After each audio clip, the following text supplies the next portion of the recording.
Bonjour à tous! Alors, une nouvelle question m'a été posée sur Facebook et d'ailleurs, n'hésitez pas à faire la même chose si vous avez vous aussi des questions. Et donc, cette fameuse question, c'est: les enfants sont-ils sensibilisés à l'écologie à l'école? Voilà, à l'écologie ou aux gestes écologiques en tout cas.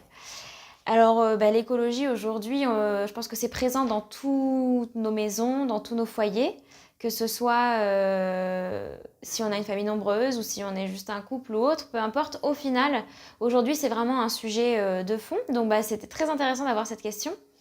Et donc, pour y répondre, oui, effectivement, les enfants sont sensibilisés à l'écologie. Après, ils ne sont pas, sensibilisés de la même façon en fonction des écoles. Parce que, en fonction de l'enseignant, s'il est plus ou moins lui-même sensible à ce sujet-là, en fonction de la mairie aussi, en tout cas de la ville où il est, et donc de la mairie. Parce que si la mairie a envie d'investir sur l'écologie, ils vont mettre des choses en place. S'ils n'ont pas envie d'investir dedans, ils vont dire c'est chaque enseignant gère avec son budget de classe. Et on n'a pas un budget très extensible, donc des fois c'est vrai qu'on va privilégier le matériel vraiment pour travailler en classe. Donc voilà, ça dépend vraiment. Donc, ce qu'on peut observer lorsque les mairies mettent un petit peu d'argent dedans, ou en tout cas veulent bien, par exemple, prêter, entre guillemets, des employés de mairie pour participer à des événements, etc. On a de plus en plus, par exemple, d'écoles, en tout cas de classes, qui participent à des événements type nettoyons la nature. Alors, j'appelle ça comme ça, ils appellent pas ça forcément comme ça. Des fois, c'est juste, on organise une balade dans le parc à côté et on ramasse tous les petits déchets qu'on trouve dans le parc. Une école qui est au bord de la mer, ça va être sur les plages. Une école qui est proche d'une forêt, ça va être dans la forêt. Après, chacun fait en fonction aussi de son élément naturel autour de lui. Parce que moi qui habite dans la région centre, si vous voulez, la montagne, c'est pas vraiment le décor que j'ai autour de moi. Donc on va pas aller faire un nettoyant la nature en pleine montagne. Donc voilà, après ça dépend. Mais en tout cas, ça se fait de plus en plus. On a aussi, grâce à l'aide des mairies, des fois des composts qui sont installés dans les écoles. Donc ça permet aussi de montrer aux enfants que les déchets qu'on a, alors en classe, si par exemple il y a eu un petit goûter, un gâteau qui a été fait, etc. Mais aussi juste à la cantine. Du coup, là, ils sortent du cadre scolaire dans la classe, mais ils sont toujours dans l'environnement école. Et en fait, du coup, la cantine leur dit, vos déchets, vous mettez vos déchets de compost ici, vos déchets qui sont non compostables à cet endroit-là, les papiers ici, etc. Et donc, du coup, même à la cantine, en fait, ça se développe de plus en plus. Et ça, de plus en plus d'écoles réclament des composts à installer et ça marche plutôt bien. Souvent, il y a des petits potagers du coup qui sont faits au passage parce que autant réutiliser le compost sur place. Et puis tous les enfants n'ont pas accès à des jardins pour avoir leur potager à la maison. Donc voilà, donc ça permet aussi d'être un peu multitâche à ce sujet-là. Et puis après, bien sûr, même quand on n'a pas accès à tout ce système-là, toutes ces choses-là qui sont mises en place, on a aussi des petits gestes classiques qu'on peut faire à la maison aussi. Par exemple, trier les déchets. C'est-à-dire que maintenant, je peux pas dire toutes les classes, mais beaucoup de classes ont deux bacs dans la classe, pas forcément en couleur adaptée parce que si on nous a pas fourni les bacs de la bonne couleur, ça fonctionne pas. Mais on va dire deux poubelles ou disons que l'enseignant va s'être arrangé pour mettre même des fois un carton.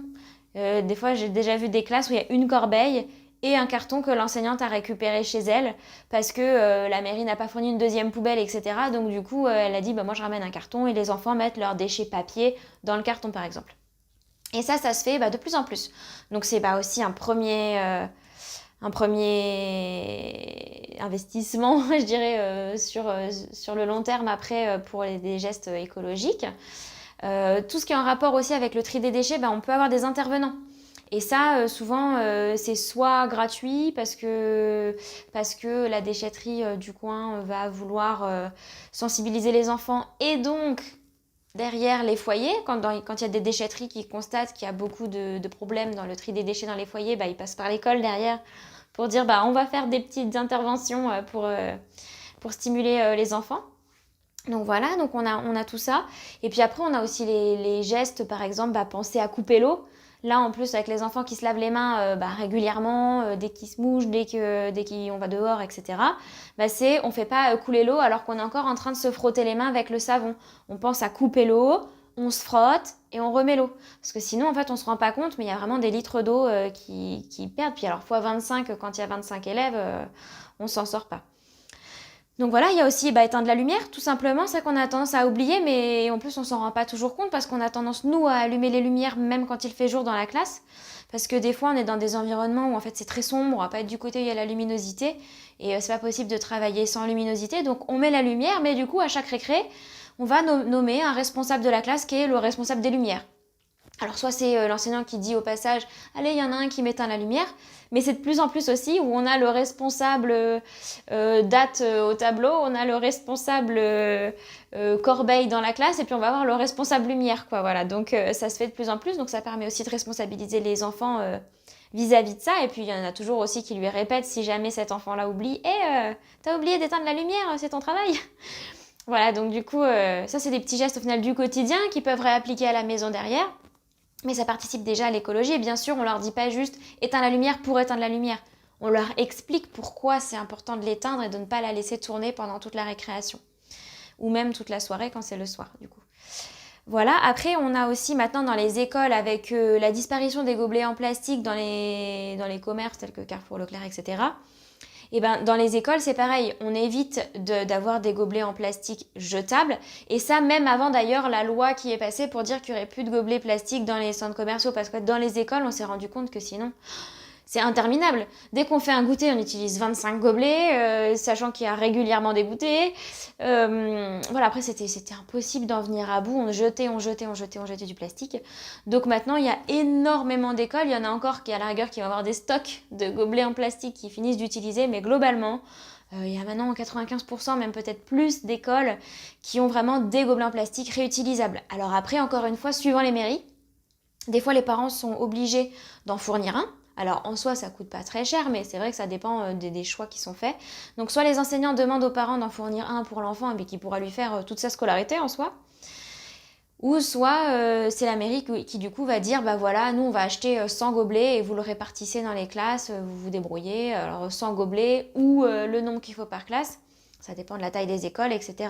Dans les très grosses écoles, des fois, les mairies ne payent pas un gobelet par enfant, mais un certain nombre de gobelets. Et quand les collègues veulent faire des goûters, ils s'organisent pour discuter entre eux. Voilà. Après, on a aussi tout simplement des choses que moi, par exemple, je fais à la maison, mais que je pense que tout le monde peut faire, c'est garder des brouillons.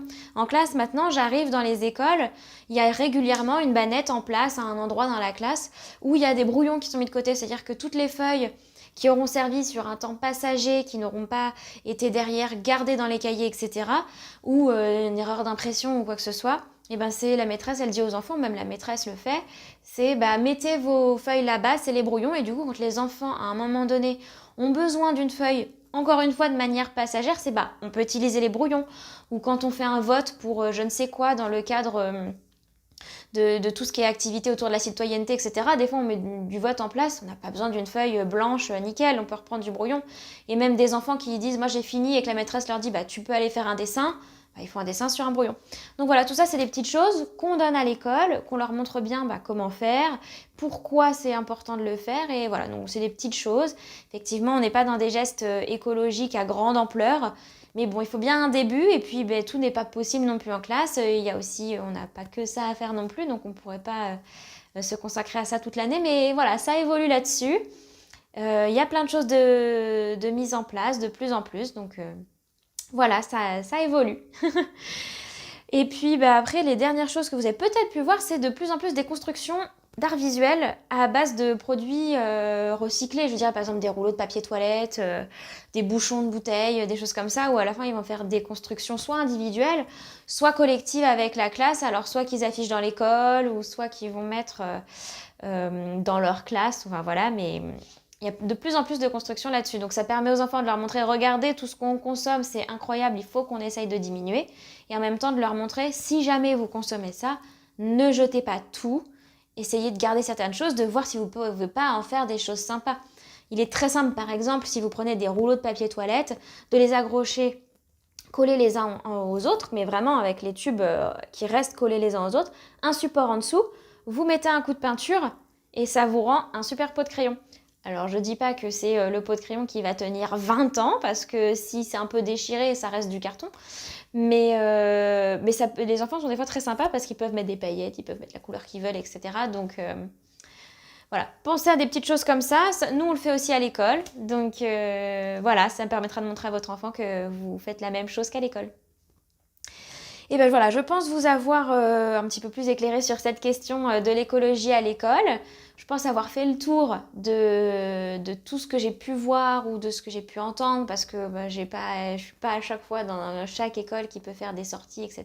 Donc voilà, mais je pense que j'ai fait le tour. Voilà, et bah du coup, à très vite pour une nouvelle vidéo.